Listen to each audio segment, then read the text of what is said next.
नुकताच परशुराम घाटातील संरक्षक भिंतीची माती पाण्याच्या प्रवाहात वाहून गेली वाहून गेली। डोंगरातून येणाऱ्या पाण्याच्या प्रवाहामुळे गॅबियन वॉल ढासळण्याची भीती आहे।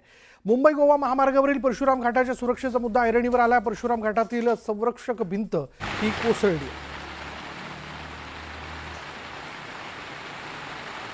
आणि या संरक्षक भिंतीची माती जी ती काही प्रमाणात पाण्याबरोबर वाहून गेल्याचं आपण बघतो। त्याच्यामुळे मुंबई गोवा महामार्गावरील परशुराम घाटाच्या सुरक्षेचा मुद्दा जो आहे तो ऐरणीवर आलेला आहे। अधिक माहिती आपण जाणून घेणार आहोत। आमचे प्रतिनिधी राजेश जाधव आपल्या बरोबर आहेत। राजेश, काय नेमकी परिस्थिती आहे?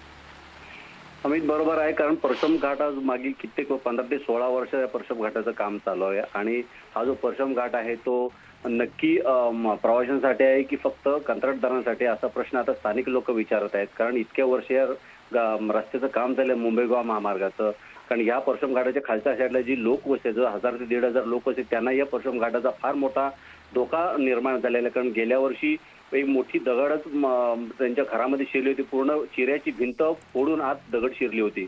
त्यामुळे कुठेतरी जीवितहानी टळली असली तरी फार मोठी विटाणी झाली होती। आता ही जी भिंत कोसळली आहे ती गॅबियन वॉलच्या खालची भिंत आहे। कारण गॅबियन वॉल नवीन तंत्रज्ञान अवलंबून हा जो परशुराम घाटातील ज्या भिंती बांधण्याचं काम चालू आहे, पहिल्या संरक्षण भिंती या सिमेंटच्या होत्या, मात्र त्या ढासळल्यामुळे परत गॅबियन वॉल नवीन तंत्रज्ञान अवलंबलं आणि परत त्याच्यावर गॅबियन वॉलवर या ज्या सिमेंटच्या भिंती बांधल्या त्याच्या खाली गॅबियन वॉलच्या खालील जो गाळ आहे, माती आहे, तो भराव पूर्ण पाण्याच्या प्रवाहात वाहून गेलेला आहे। त्यामुळे संरक्षण भिंती पूर्णपणे खिळखिळ्या झालेल्या आहेत। आता प्रवाशांना प्रवास करणे तितकंच जिकिरीचं झालेलं आहे।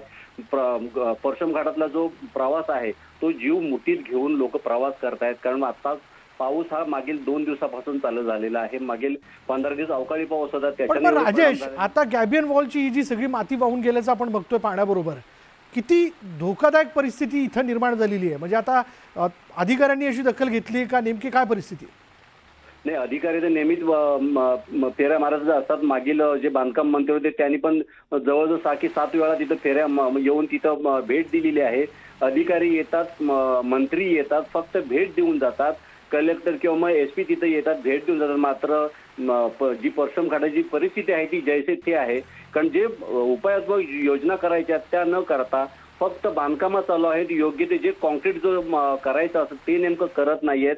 कारण जे वर कॉन्क्रीट आणि खाली पूर्ण भराव आहे, माती पाऊस आला की माती वाहून जाते आणि मग वरचं जे बांधकाम आहे ते परत ढासळतं।